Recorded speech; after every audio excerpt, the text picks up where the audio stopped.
ஆண்டவராகிய இயேசு கிறிஸ்துவின் ரத்தத்தினாலே மீட்கப்பட்ட தேவ ஜனமே, இன்றைய நாளிலும் கூட கர்த்தர் நம்மோடு கூட இடைப்படுவாராக.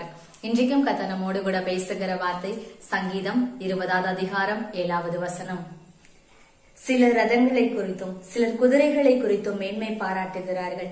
நாங்களோ எங்க தேவனாகிய கர்த்தருடைய நாமத்தை குறித்தே மேன்மை பாராட்டுவோம். ஆமாங்க, இன்றைக்கு நம்ம ஆராய்ந்து பார்க்கணும். இந்த காலத்துல நம்ம யாரை மேன்மை பாராட்டி கொண்டு இருக்கிறோம்? ஏதோ ஒரு மூலையில கிடந்த நம்மள கர்த்தருடைய கிருபையினால, அவருடைய இரக்கத்தின் கண்களினால நம்மளை பார்த்து இம்மட்டிலுமாய் நம்மளை உயர்த்தி வந்திருக்கிறார். இம்மட்டிலுமாய் நம்ம ஜீவனோடு கூட நடத்தி வந்திருக்கிறார். ஆனா நம்ம இந்த சூழ்நிலையில நம்ம எதை மேன்மை பாராட்டி கொண்டு இருக்கிறோம்?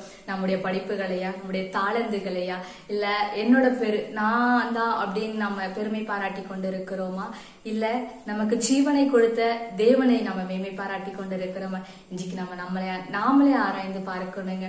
நம்ம எந்த சூழ்நிலையா இருந்தாலும் நம்ம ஆண்டவரை தான் மேன்மை பாராட்டும். சிலர் ரதங்களை குறித்து மேன்மை பாராட்டுறாங்க, சிலர் குதிரைகளை குறித்து மேன்மை பாராட்டுகிறாங்க. ஆனா தேவனுடைய சாயலா இருக்கிற நாம எப்போதுமே நம்ம தேவனை தாங்க மேன்மை பாராட்டணும். இன்றைக்கு நம்ம ஆண்டவர்கிட்ட கேட்க போறோம், ஆண்டவரே எல்லா சூழ்நிலையும் நாங்க உங்களதான் ஆண்டவரே மேன்மை பாராட்டோம். எந்த ஒரு சூழ்நிலையிலும் எங்க சுயத்தை நாங்க பார்த்து நான் என்று சொல்லி நம்ம மேன்மை பாராட்டக்கூடாதுப்பான்னு சொல்லி நம்ம கேட்க போறோம். செபிக்கலாமா? பரிசுத்தமுள்ள எங்கள் நல்ல பிதாவை, சேனைகளின் தேவனாகிய கர்த்தாவே, உம்மை நாங்கள் துதிக்கிறோம், ஸ்தோத்தரிக்கிறோம் ஐயா. இன்றைய நாளிலும் கூட ஆண்டவரே கர்த்தர் நீர் எங்களுக்கு கற்றுக் கொடுங்கன்னு சொல்லி எங்க சமூகத்துல நாங்க நிக்கிறோம் ஆண்டவரே. அப்பா, சிலர் குதிரைகளை குறித்து சிலர் ரதங்களை குறித்து மேன்மை பாராட்டுவாங்கப்பா.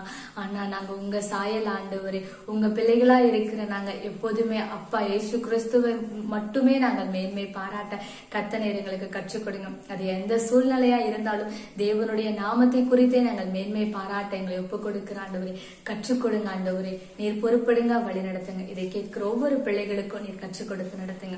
இயேசு கிறிஸ்துவின் மூலமாய் ஜெபிக்கிறீங்க ஜீவனுள்ள நல்ல தகப்பனே. ஆமென், ஆமென்.